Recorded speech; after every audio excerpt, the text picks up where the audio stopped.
Coming up on today's Philadelphia Eagles Now, Chase Senior here with you. Happy Tuesday, December 30th, everybody. Isn't it crazy that 2025 is coming to a close? We have a major Eagles playoff path update after the Rams got upset by the Atlanta Falcons on Monday Night Football last night. A look at the three opponents who the Eagles could play in the wild card round and what seed Philadelphia could get, in addition to the pathway to that seed. A report on what the Eagles will do as far as playing their starters in Week 18 at the Link against the Washington Commanders. Philadelphia making a roster move. We'll talk about this Eagles offense and what Kevin Patullo had to say about that dubious second half.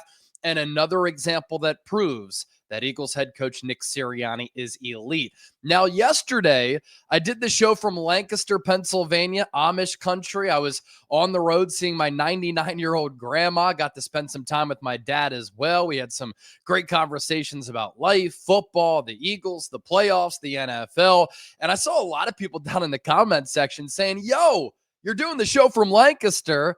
I live or I'm from Lancaster. Today, I'm in Downingtown, Pennsylvania. Any Downingtown people in the building, let me know. And even though I'm on the road this week and away from the Chat Sports studios, the coverage and the content will not stop. So be sure to hit that subscribe button. Speaking of Downingtown, former Gatorade Player of the Year, Pat Devlin, quarterback, spent a couple years in the NFL, went to Downingtown East, played at Penn State and then Delaware. Really good player for Delaware. Didn't really work out for him at Penn State. Matt Ryan, former Falcons quarterback and NFL MVP from nearby Exton. Matt Schaub from Westchester, Pennsylvania. He went to East.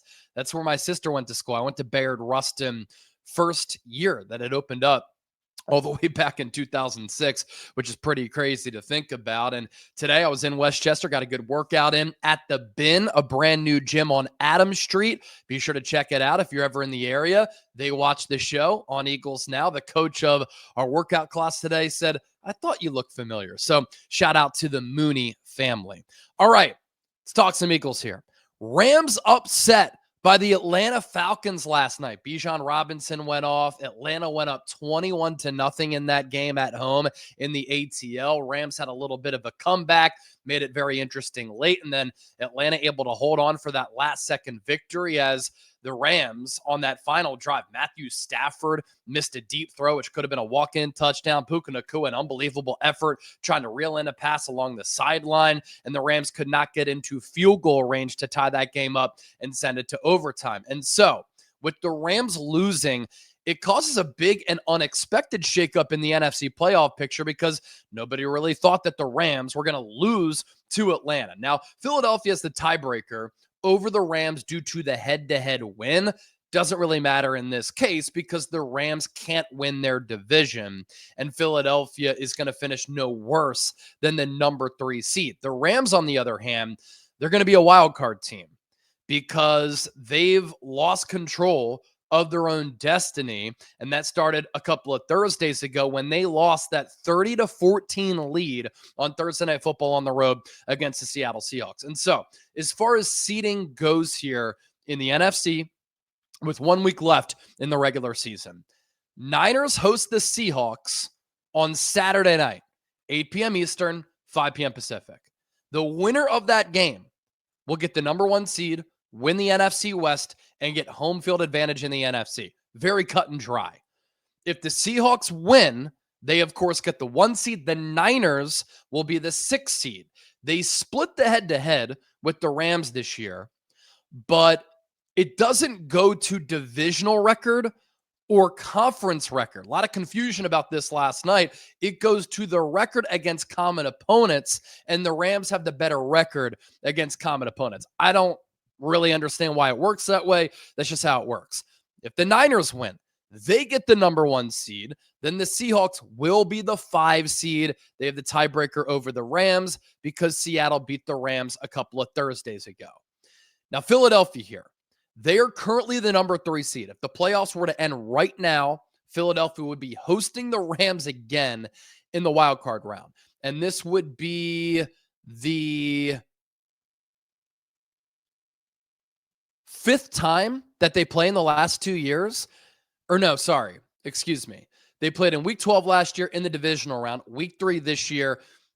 and then they would play again. So that'd be the fourth time, still kind of unprecedented, in the last 2 years that the Eagles would play the Rams, right? So right now, the Eagles would have the 3 seed, host the Rams, as I mentioned. But here we go. This is where it gets juicy and very interesting. If the Eagles beat the Commanders in Week 18, and the Bears, who needed to lose to the Niners and did, lose to the Lions in Week 18, if that scenario goes down, the Eagles move up to the number 2 seed. They're guaranteed a home playoff game for the divisional round if they get past the wild card round, and they will play the Green Bay Packers. And similar to the Rams situation, Philadelphia played Green Bay twice last year, opener, wild card round, and then played them coming out of the bye in Week 10. So this would also be the fourth time in the last 2 years that the Eagles would play the Packers. And if you're the Eagles right now, you'd rather play the Packers compared to the Rams, in my opinion.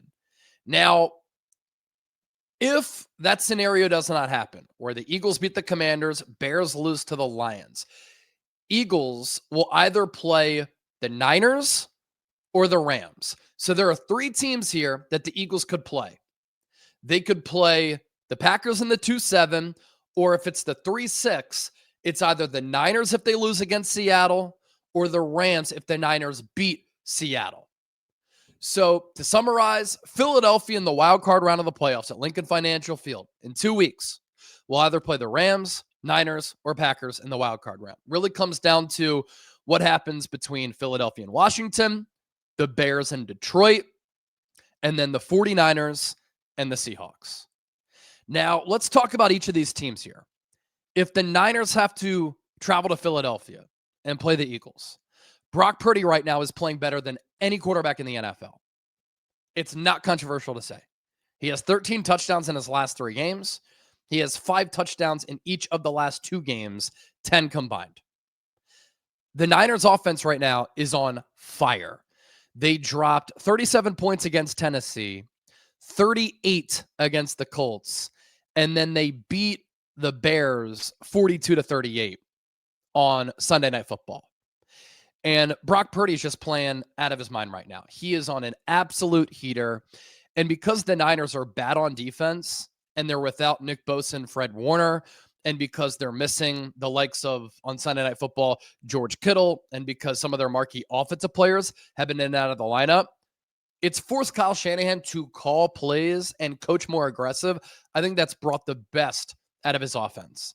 And everybody is like to say that Brock Purdy is elevated by Kyle Shanahan's system. Right now, Brock Purdy is elevating Kyle Shanahan's system. He is a surgeon out there. He is playing point guard where he's distributing it to all types of players. He is reading and dissecting what the defense is doing so well right now. He's playing uber efficient football. He's making quick, timely, smart, heady decisions. He's throwing with timing, accuracy, and anticipation. Really what Purdy's doing right now, too. And he's always been so underrated in this aspect. He has been unbelievable at creating plays out of structure in a very Patrick Mahomes type of way. I know that Purdy was Mr. Irrelevant, 7th round pick. He's a smaller guy. And you don't think that he's legit, some of you. I'm telling you right now, there is not a quarterback in the NFL, including Drake May, who is playing better football right now than Brock Purdy. He's really feeling it. So that would be a difficult matchup for the Eagles because this Niners team has now won 5 or 6 games in a row. And Kyle Shanahan against Vic Fangio would be a great coaching matchup. You have one of the best offensive minds in football right now in Shanahan, who, like Purdy, is clicking, humming, on a heater. And then Vic Fangio, whose defense has been the number 1 defense in the NFL the last 8 weeks. They're giving up over that time frame 14, 15 points per game. And Fangio, like Kyle, one of the best offensive minds in the history of football on his side of the ball. Now, this Niners defense stinks. They are dead last in sacks. They are dead last in pressure percentage. Their secondary and their safety play, it's not great. But then you think about the coaching edge. Robert Saleh, one of the best defensive coordinators in football, better than Kevin Patullo. So it would be a rematch of the 2022 NFC Championship game and the 2023 bloodbath which started the Eagles' collapse when the Niners just beat up and housed Philadelphia.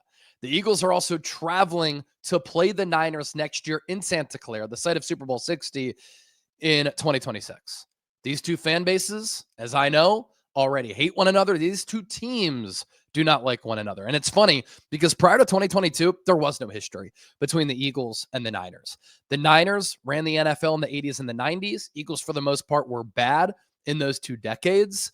The Niners were bad in the early 2000s until Jim Harbaugh came around. After Harbaugh, they were awful under Chip Kelly, Jim Tom Sula. They were just a joke of a franchise. Kyle Shanahan took over, and they've been one of the best teams in the NFL since 2019. They've made it to 4 NFC championship games and 2 Super Bowls over the last 6 years. And then Philadelphia, since 2000, has been one of the best teams in the NFL. And so the Eagles should win that game. But this Eagles defense going to have to play like they have been. And this Eagles offense, if they can't score points against that Niners defense, yikes. That would be an all-time bad look. The egg would be on the faces of Nick Sirianni and Kevin Patullo, and that would solidify that Patullo would get fired and relieved of his duties after this year. The Rams, they're a scary team. And at some point, you have to think, right, that Sean McVay and Matthew Stafford will beat the Eagles, right? Because Philadelphia has really owned the Rams. But let me pose this.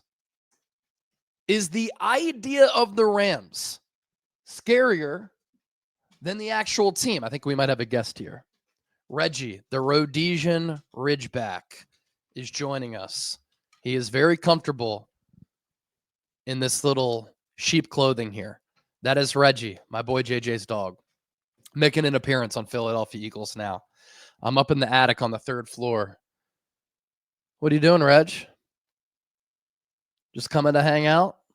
You good boy? You're a good boy. All right, back to it. We do it live. Real ones know. All right.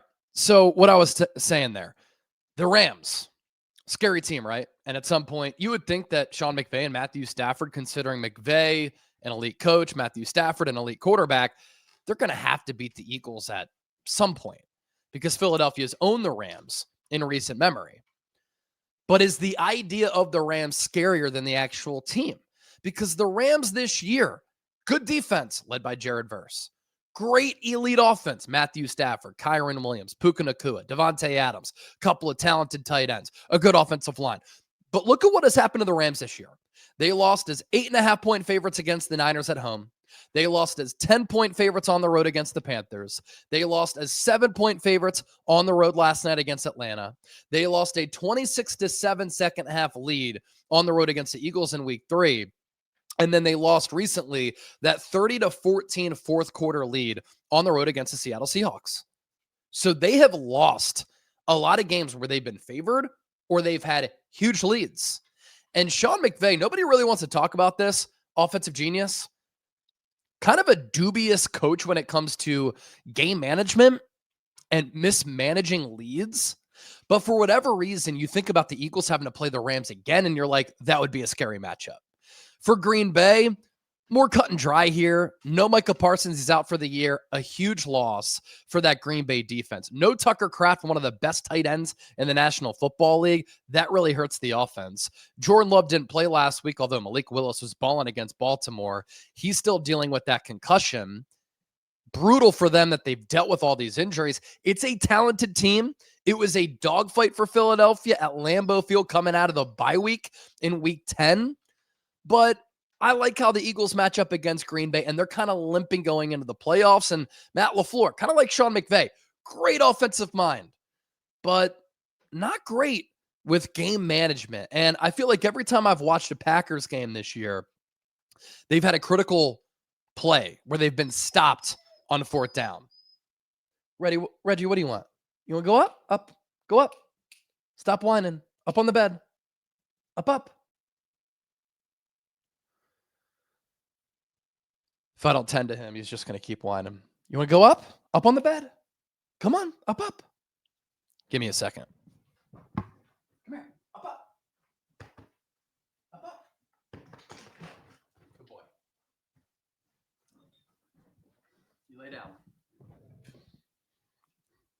All right.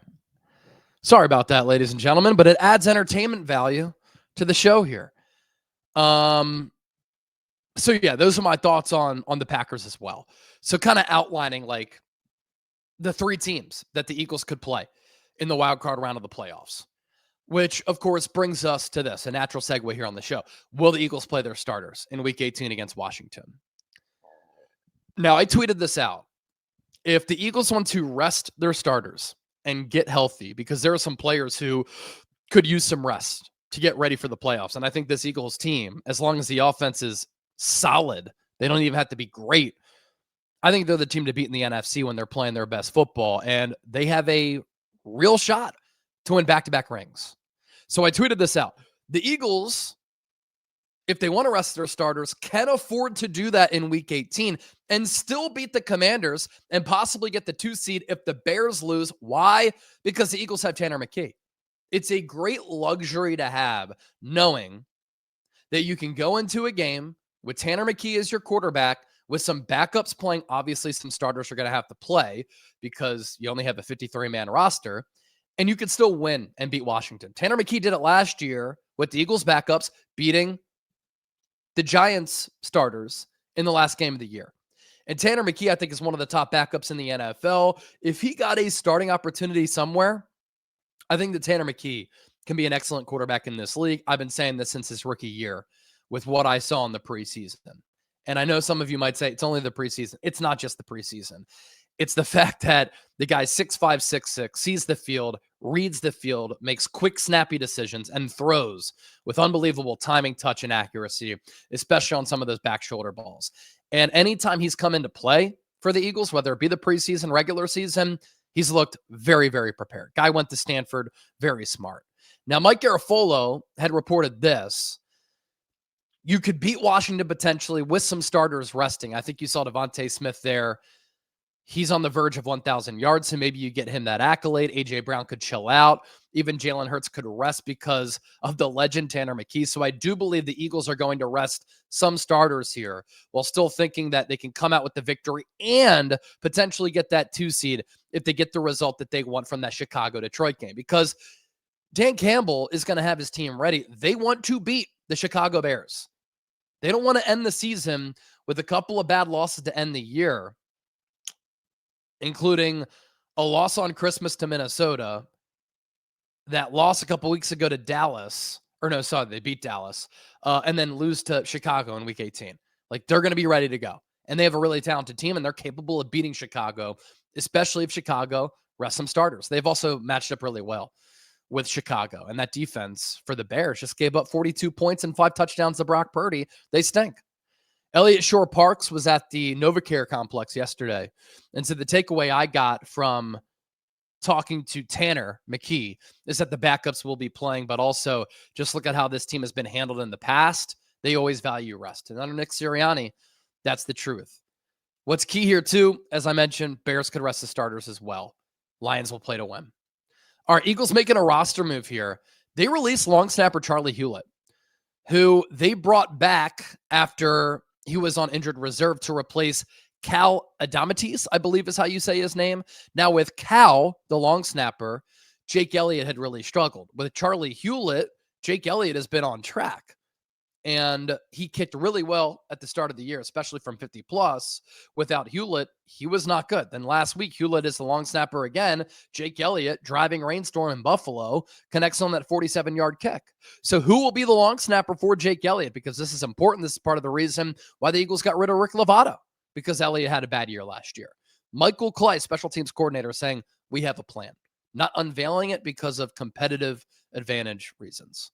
For Jake Elliott, who had been Jake Missy Elliott, nailing that 47-yarder against the Bills, ended up being only a 2-point victory, or a 1-point victory, 13-12.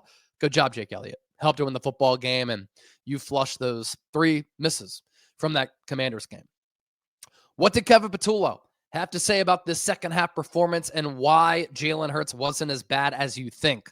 Let's talk about that here. So, in talking about this Eagles offense, Brett Coleman put out a really good tweet. He's one of the OG content creators on YouTube.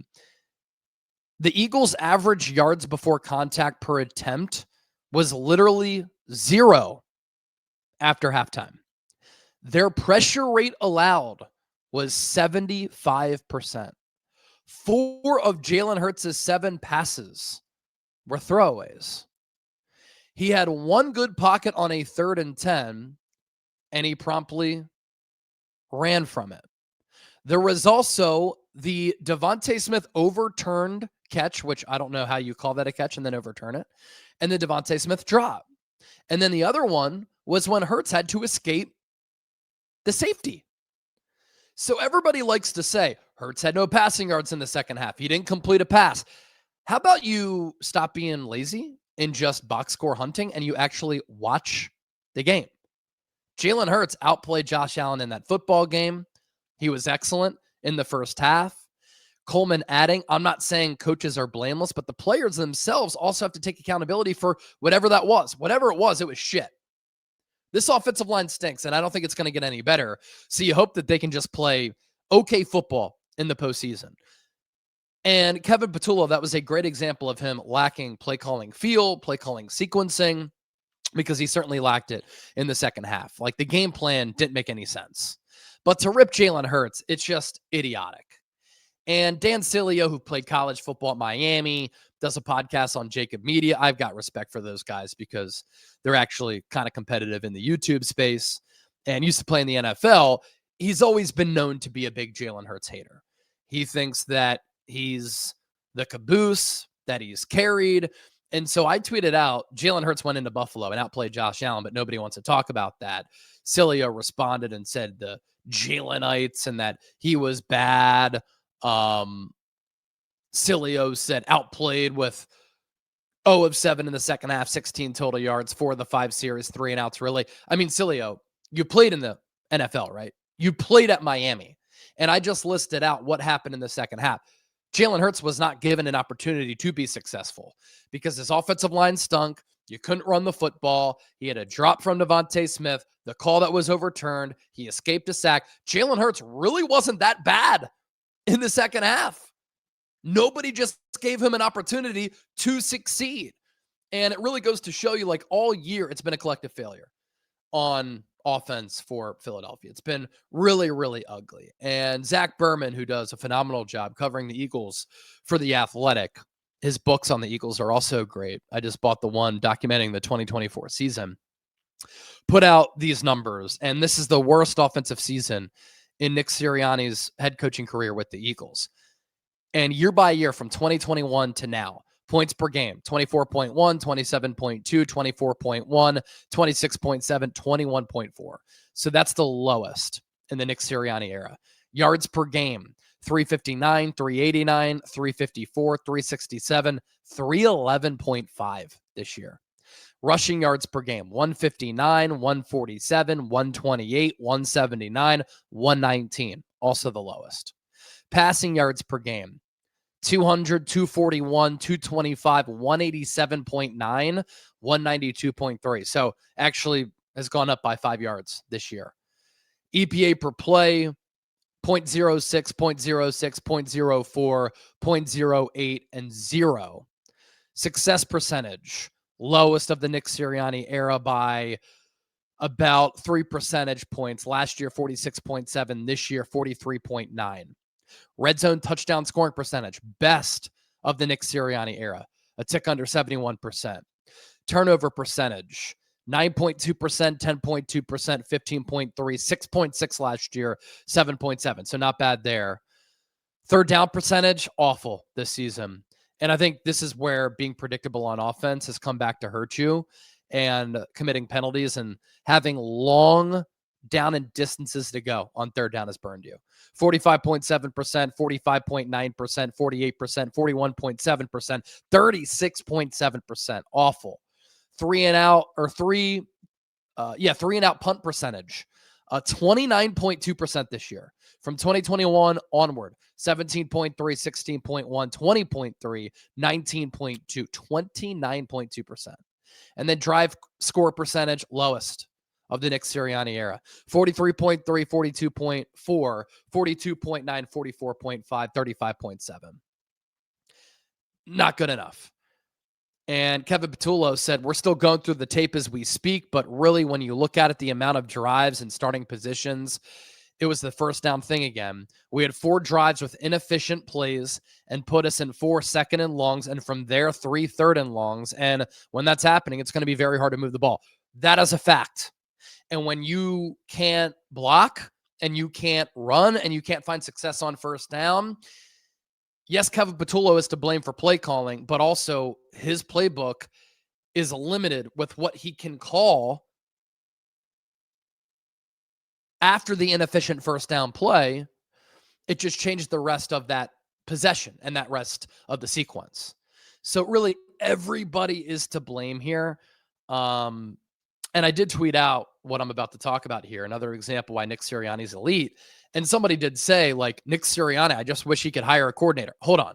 Shane Steichen got a head coaching job. He's done a pretty damn good job with the Colts, despite the win-loss record. Offensively, hasn't had quarterback stability, still pretty damn good. Kellen Moore got a head coaching job. He didn't get a head coaching job when he was with the Cowboys and they had top 5 offenses. He got a head coaching job after what he did with the Eagles. Tyler Shuck, over the last few weeks, the rookie quarterback, second-round pick, has been playing lights-out football. So Nick Sirianni has hired 2 coordinators in his now 5 years who have gone on to become head coaches. So I do think it's a little bit of a Kevin Patullo problem, but when your offensive line regresses as much as it has, gosh, it's really killed this team this year. And let's round out with this. Nick Sirianni's record in December throughout his coaching career: 2021, 3-0. 2022, 3-1, rested his starters that final game. 2023, the collapse, 1-4. 2024, 4-1. So far to start this month, he is now 3-0 in the month of December, right? Let me just double check that. Obviously, they beat the Raiders, beat the Commanders, and beat the Bills. Okay, lost to the Chargers in overtime, December 8th. That's right, because you played that Black Friday game. You had the mini bye. So now the Eagles this year, 3-1. Nick Sirianni, 3-1 in December. Pretty damn good record in the month of December. Now, he is 14-7 in the month of December as the head coach of the Eagles. You want to peak late, play your best football at the playoffs on the horizon? That's what Nick Sirianni's teams do. And another example that proves why Nick Sirianni is an elite coach, one of the best head coaches in the NFL, how about his record in one-score games throughout his coaching career? 2021, 2-4, first year. 2022, 8-1. 2023, 8-3. 2024, 8-2. 2025, 8-3. That doesn't just come down to having a talented team with a great general manager, which obviously are factors. When you win that many one-score games, it comes down to coaching, it comes down to game management, and it comes down to culture to help you thrive in those close games. It's ridiculous and crazy to me that Nick Sirianni and Jalen Hurts don't get much credit for what they do. All right, a long show here today. Sorry about the delays with Reggie, the Rhodesian Ridgeback. Triple R's right there, but had to tend to the pup because sometimes we are anti-human and pro-dog. All right, I'm hopping on out of here.